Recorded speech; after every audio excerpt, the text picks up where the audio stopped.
Warning. What you are about to watch is a true story. The following program contains content that some viewers may find disturbing. Viewer discretion is strongly advised. A brutal killing on Long Island. Investigators say they finally identified the man responsible. Police in Nassau County announced that DNA evidence has linked them to the man behind the 1974 murder of Barbara Waldman. It was 1974. Barbara Waldman, mother of 3 young children, would soon be dead.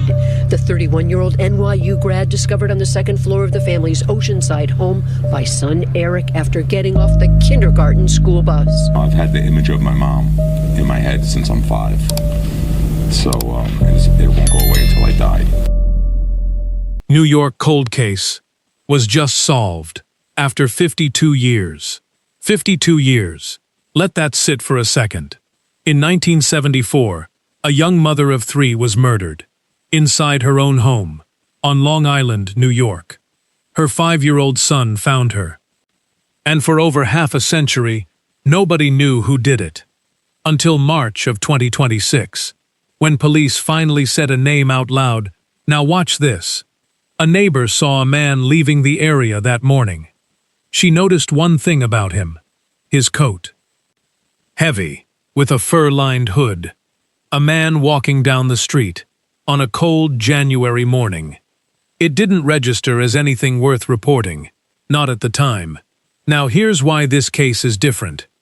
When police finally announced the killer's name, it wasn't someone from the case file.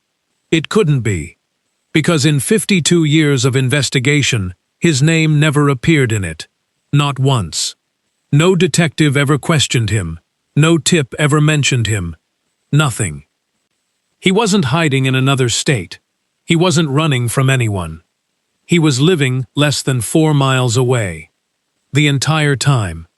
And while he stayed invisible, someone else paid for it. The victim's husband. A local dentist. A father of 3. Police cleared him. The evidence cleared him. But his own community never did. He carried that suspicion for the rest of his life. And the truth about him is now part of the official record. He was innocent, all along. So how does a case like this finally break? Not with a confession, not with a witness coming forward, with science that didn't exist in 1974, and a daughter who refused to stop pushing for it. What they uncovered stunned the detectives. It stunned the family. And it will absolutely stun you. Because here's the part I can't get past. The evidence that solved this case was collected in the first week. Stay with me. Because you need to see how it sat there for 52 years.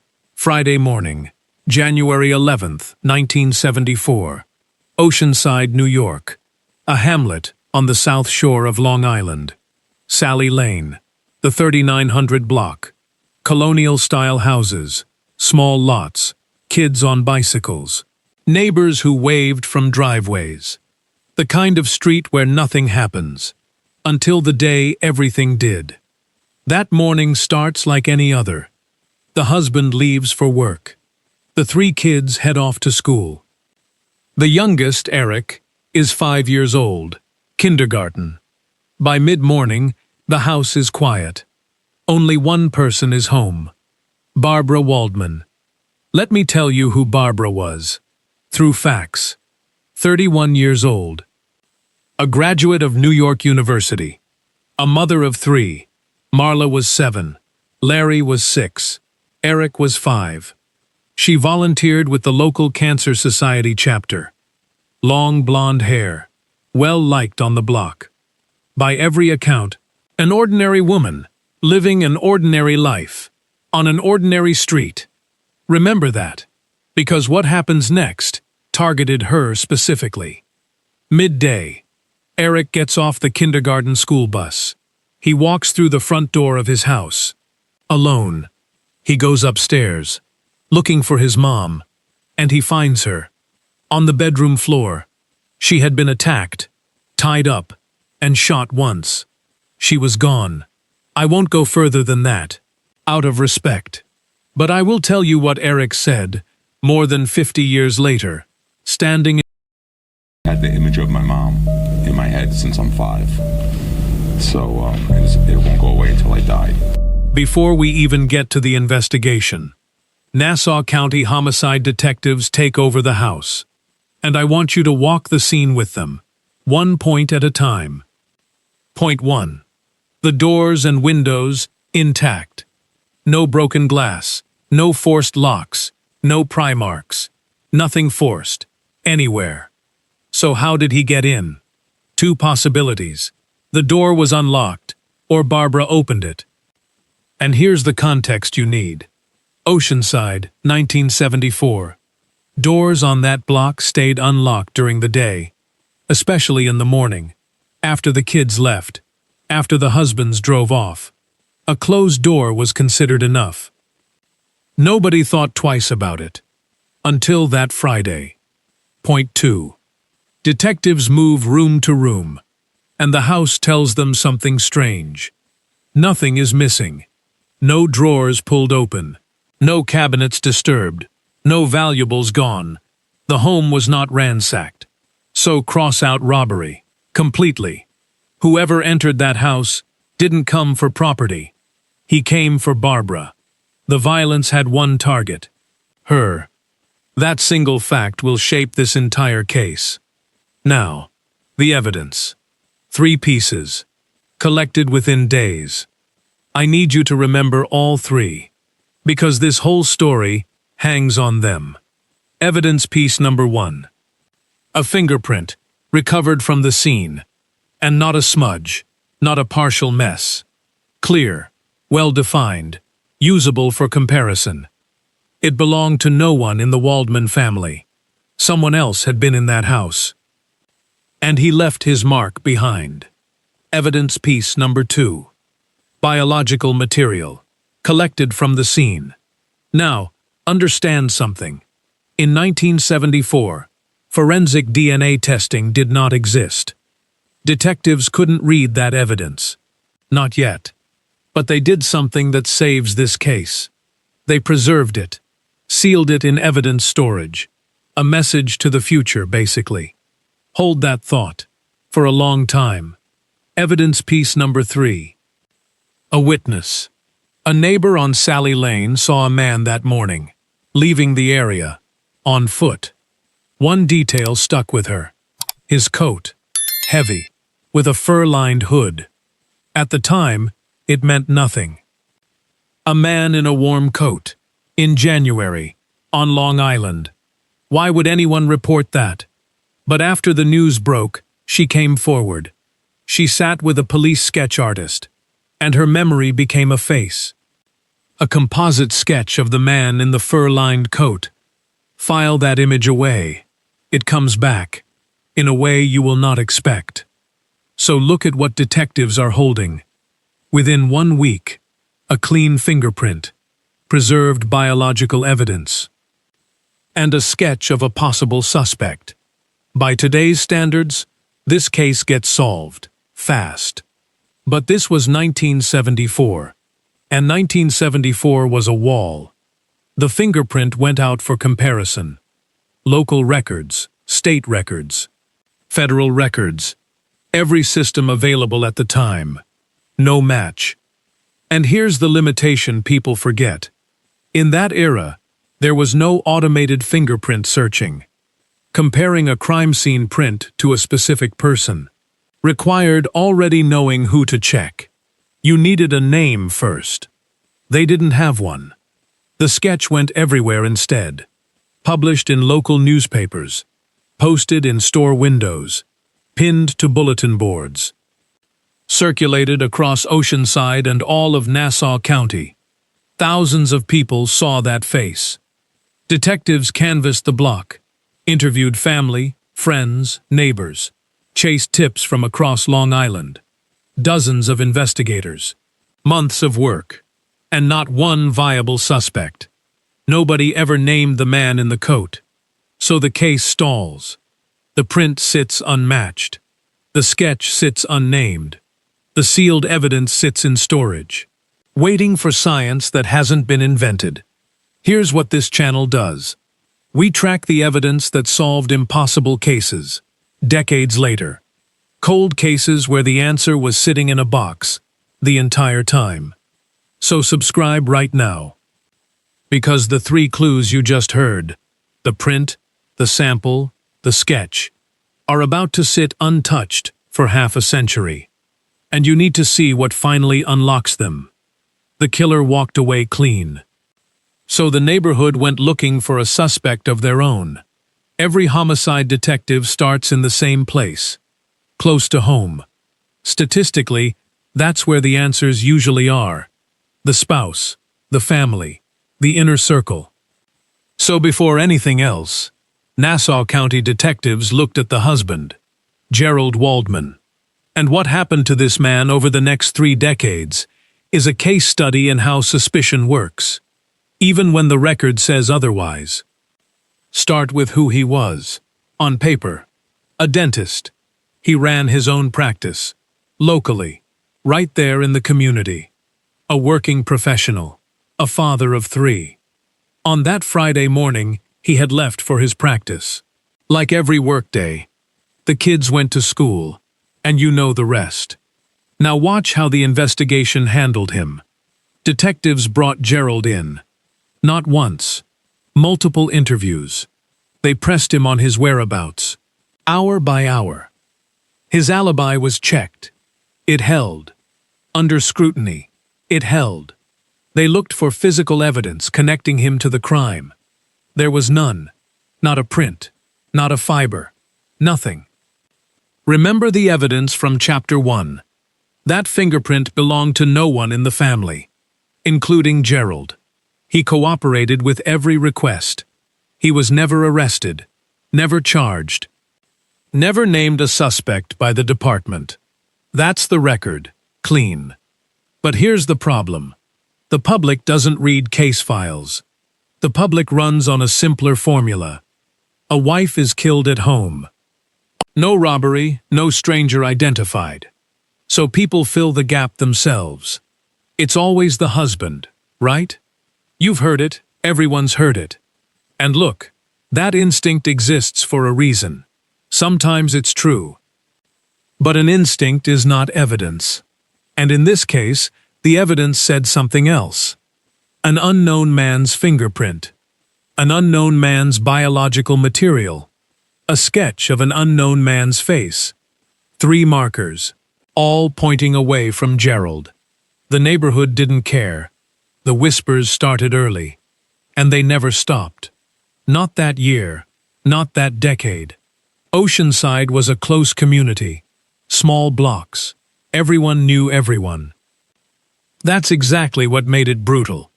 There was no anonymity. Nowhere to disappear. Gerald's patients were his neighbors. His kids went to school with their kids. And behind him, everywhere he went, the same unspoken question. Now here's where this stops being gossip and becomes documented family history. Because the Waldman children have spoken about this. On the record. Marla, the oldest, said it directly. As children, they heard many times that people were suspicious of their father. That he may have had something to do with their mom's murder. Her words. She described it as a powerful social mark of disgrace. Heavy, she said, and hurtful to the family. Sit with that for a second. 3 kids lose their mother, and then grow up inside a rumor that their father was responsible. They didn't hear it once. They heard it many times. That was the atmosphere of their childhood. So what did Gerald do? This is where character shows up, not in speeches, in decisions. Decision 1. He stayed. He did not leave Oceanside. Think about how easy leaving would have been. New town, new patients, no history. He didn't take that exit. Decision 2. He kept working. The practice stayed open. He kept treating the same community that was whispering about him. Decision 3. He raised his children. All 3 of them. Through the aftermath. Through the rumors. Through everything. Marla later described her father plainly. He never ran from the rumors. He continued to work, to live, to raise his family. And over the years, he became a well-loved member of the Oceanside community. Her account, on the record, loved and doubted, at the same time, by the same town. And notice what's missing from all of it. No lawsuits over his name, no public campaigns, no interviews defending himself. As far as the record shows, he never publicly addressed the suspicion at all. He just kept going, year after year, for more than 3 decades. Now step back and look at the math of this. The actual killer left 3 pieces of himself behind and walked away without a name. Gerald left nothing at that scene because he wasn't part of it. Yet he's the one who carried the weight. The man the evidence excluded paid the price. The man the evidence described paid nothing. That's not an opinion. That's what the file shows. And it stayed that way because of one missing ingredient: a name. Detectives had checked Gerald by name, cleared him. They checked the tips that came in, cleared them. But the man in the sketch had no name to check. The fingerprint had no name to compare against. The sealed sample had no name to test. Everything in that evidence box was a question waiting for someone to supply the answer. And in the 1970s and 80s, nobody could. Meanwhile, the family lived split in 2, publicly functioning, privately unresolved, a father under a cloud he couldn't lift, 3 children growing up with a question nobody could answer, and a case file gathering dust in Nassau County, waiting. The file had a fingerprint, DNA, and a face. What it didn't have was a single name to test them against. Until science changed the question. Evidence doesn't age the way people do. People retire, transfer out, move on. The original detectives on this case did all 3. But that sealed sample from 1974 just sat there, unchanged, waiting for the world to catch up to it. And in the 1990s, the world finally did. Forensic DNA analysis arrives. And I want to explain this properly, because this case lives and dies on it. By the 90s, laboratories could take biological material, even older material, and read the genetic markers inside it. Copy tiny amounts, amplify them, build a profile, a pattern of markers unique to one individual. Think of it as a barcode for a human being. Nassau County had the 1974 samples tested, and it worked. The lab developed a full male DNA profile. One unknown man. 20 years after the murder, investigators were now holding his genetic barcode. The question was no longer what the killer left behind. The question was, who do we compare it to? Enter CODIS, the FBI's combined DNA index system. Here's how it works. In plain terms, crime labs across America upload DNA profiles from convicted offenders and from crime scenes. The system runs comparisons, automatically, continuously. A burglar in Ohio, an offender in Florida, a cold case in New York. If any 2 profiles match, the system flags it. It has connected thousands of cases. It's a genuine revolution. But CODIS has one blind spot, and you need to understand it. The system can only match people who are in the system. If a man was never swabbed, he doesn't exist in CODIS. Doesn't matter what he did. Doesn't matter what he left at a scene. To the database, he's invisible. The Waldman profile went into CODIS, and investigators waited for the flag. Nothing. Not that year. Not the next. Year after year, the automatic searches kept running, and kept coming back empty. Now, think about what that silence actually means. It means the man they were hunting had never given a DNA sample to anyone, ever. Keep that detail. It becomes the key to everything. Then came the moments that felt like breakthroughs. Twice. First, a confession. A man already sitting in prison claimed he killed Barbara Waldman. Understand how big that moment is for a family. After decades of nothing, a name, a face, an admission. But confessions get tested now, not just believed. The lab compared his DNA against the 1974 profile. Not a match. Excluded. Completely. Whatever his reasons for confessing, he was not the man. Second lead. Investigators pulled the file on another convict. A man convicted in a killing from 1968. Valley Stream, New York. Just a few towns from Oceanside. Similar case. Same era. Same general area. On paper, a logical candidate. The comparison was run. Not a match. Excluded. Two credible possibilities. Two clean exclusions. And that's worth pausing on. Because exclusions are not failures. The DNA was doing its job, protecting the innocent, eliminating the wrong names, but it still couldn't produce the right one. The file went back on the shelf, again. And this is where one person refused to accept the shelf. Marla Waldman. The 7-year-old from Sally Lane was now an adult, and her campaign is documented. Action by action. She called the Nassau County Homicide Squad, then called again. When calls went nowhere, she kept making them. Across years, across decades. Every time forensic science produced something new, she asked whether it applied to her mother's case. She did her own digging too. Records, archives, public databases. Her own time, her own effort. And when local resources hit their ceiling, she pushed higher. She pressed Nassau County to bring in the FBI, specifically for access to more advanced DNA techniques. Her position was on the record. In her own words, she was not letting this go. It was not happening. Remember, this is not a detective, not a lawyer.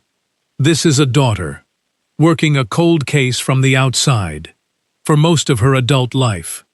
But there's one thing persistence can't beat: time. In the mid-2000s, Gerald Waldman died, more than 3 decades after his wife's murder. He never got the answer. No name, no arrest, no explanation, and no public clearing of his own name.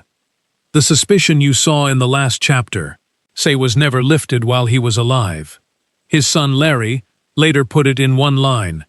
His father went to his deathbed not knowing who or why. That's the cost of a cold case, measured in one man's lifetime. So take stock of where things stand.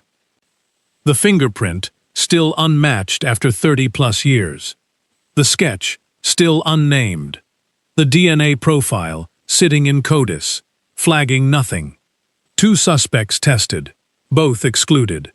The husband, gone. Still under a cloud. And a daughter, still calling. Every conventional tool had been used, correctly, thoroughly. And every one of them had the same blind spot. They could only catch a man who existed in the system. This man didn't. Every database that could catch a criminal had failed.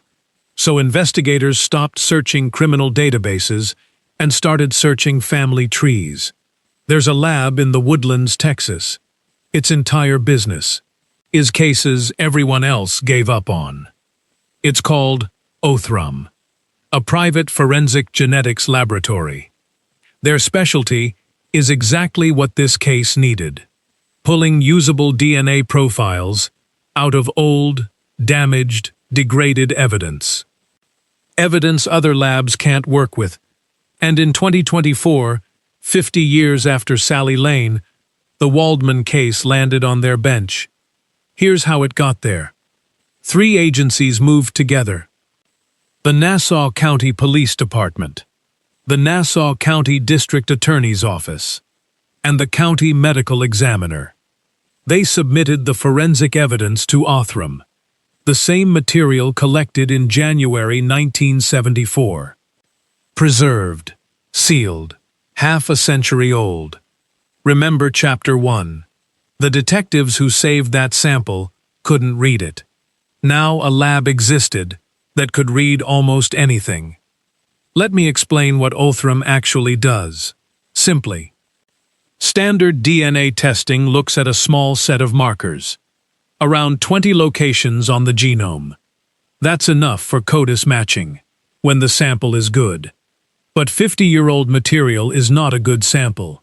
Time breaks DNA apart, into fragments. So Othram uses something different. They call it forensic-grade genome sequencing. Instead of 20 markers, it reads hundreds of thousands, across the entire genome, even from broken, degraded fragments. It rebuilds a comprehensive genetic profile. Think of it like this. The old method needed a full document. This method reconstructs the document from confetti. Othram's scientists worked the 1974 material, and they got it. A rich, detailed profile of the unknown man. The most complete picture of him ever created. But a profile alone changes nothing. You saw that in Chapter 3. The difference now is what you can do with it. The profile went to the FBI. Specifically, their forensic genetic genealogy team. And here's the methodological flip. The whole game changer. CODIS asks one question. Is this exact man in our criminal database? For 50 years, the answer was no. Investigative genetic genealogy asks a smarter question. Is anyone related to this man in any database? Because that rich genomic profile can detect shared DNA. Cousins, second cousins, distant relatives. And where do you find relatives? Consumer ancestry databases. The same kind millions of Americans use to explore their family history. Some of those platforms allow law enforcement comparisons. So the suspect doesn't need to be in any system. He just needs one relative, whoever took an ancestry test. His family becomes the map to him. August 2024. The comparison runs, and something comes back. Police described it as a light DNA match. Not the killer himself. A partial connection, a distant relative. After 50 years of total silence, that sliver was everything. Now the genealogy work begins.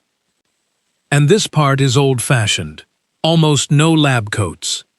Genealogists take that distant relative and build a family tree around them, backward through generations.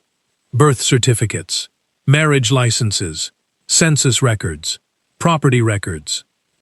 Then investigators add interviews, working it, in their words, all the way back to 1974. Each branch gets tested against logic. Right age in 1974, right location, right profile.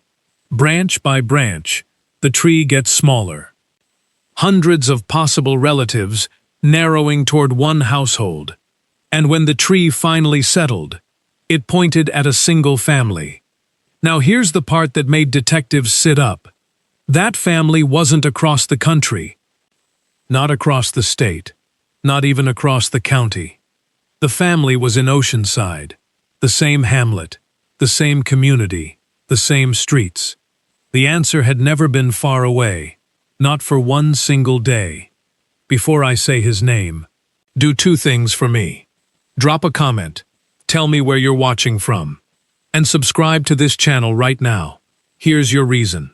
The name I'm about to say was never once written in this case file. Not in 52 years. We cover cases exactly like this, where the answer hid in plain sight.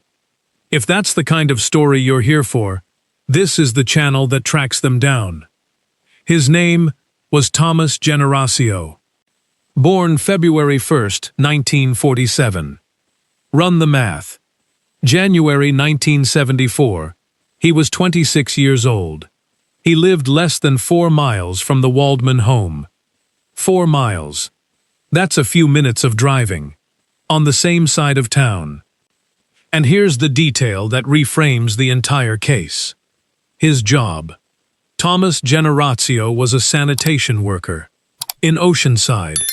Police said it's possible his roots covered the Waldman's own neighborhood. I want to be precise here. That was never confirmed. But think about what the job itself means. A sanitation worker moves through residential blocks, weekly, on schedule, learning the rhythm of every street, which houses empty out in the morning.